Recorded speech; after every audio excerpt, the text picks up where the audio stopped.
then flicked away when he turned at the impact.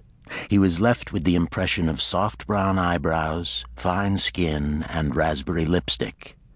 She had a heart-shaped ass. She was wearing a cream-colored silk blouse, hip-clinging slacks, and low heels that lengthened her legs and tightened her ass at the same time. She walked with that long, busy, confident stride seen on young businesswomen, full of themselves and still strangers to hard decision and failure. And honest to God, her ass was heart-shaped. Charlie felt a catch of desire in his throat. Her hips twitched sideways with each of her steps, like two bobcats fighting in a gunny sack, somebody had once said, one of the other perverts at St. John's trying to be funny. But it wasn't like that at all. It was a soft move. It was the motion of the world, right there in the raspberry slacks, with the slender back tapering down to her waist, her heels clicking on the sidewalk, her shoulder-length hair swinging in a backbeat to the rhythm of her legs. Jesus God, he needed one.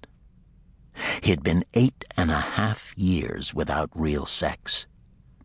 Charlie's tongue flicked out like a lizard's as he looked after her, and he could taste the garbage on his lips, could feel, even if they weren't there at this minute, he could feel them, the flies buzzing around his head.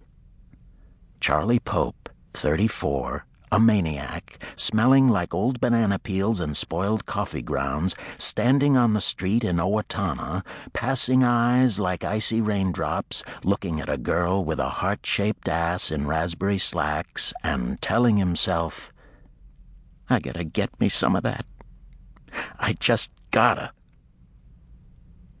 Chapter 2. The mist came in waves, now almost a rain, now so light it was more like a fog.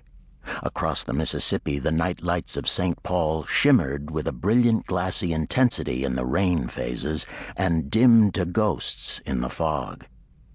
After 2 weeks of Missouri-like heat, the mist was welcome, pattering down on the broad-leafed oaks and maples, gurgling down the gutters, washing out the narrow red-brick road, stirring up odors of cut grass, damp concrete, and sidewalk worms.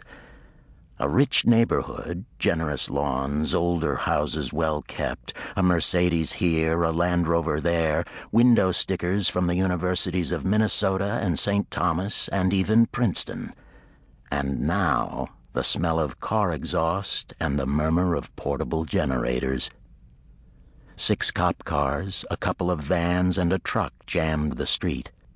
Light bars turned on 4 of the vehicles, the piercing red and blue LED lights cutting down toward the river and up toward the houses perched on the high bank above it. Half of the cops from the cars were standing in the street, which had been blocked at both ends. The other half were down the riverbank, gathered in a spot of brilliant white light.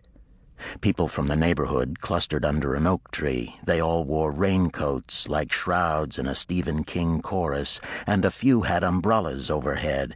A child asked a question in an excited, high-pitched voice and was promptly hushed, waiting for the body to come up. Lucas didn't want to get trapped, so he left his Porsche at the top of the street, pulled a rain shirt over his head, added a green baseball cap that said John Deere, Owner's Edition, and headed down the sidewalk toward the cop cars. When he stepped into the street, a young uniformed cop, hands on her hips, maybe 23 or 24, in a translucent plastic slicker, said, "Hey, back on the sidewalk." "Sloan called me," Lucas said. He was about to add, "I'm with the BCA," when she jumped in, sharp, officious, defensive about her own inexperience, part of the new cop scripture that said you should never let a civilian get on top of you. "Get on the sidewalk.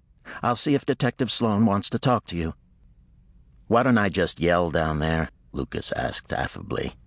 Before she could answer, he bellowed, "Hey, Sloan!" She started to poke a finger at his face, and then Sloan yelled, "Lucas, down here."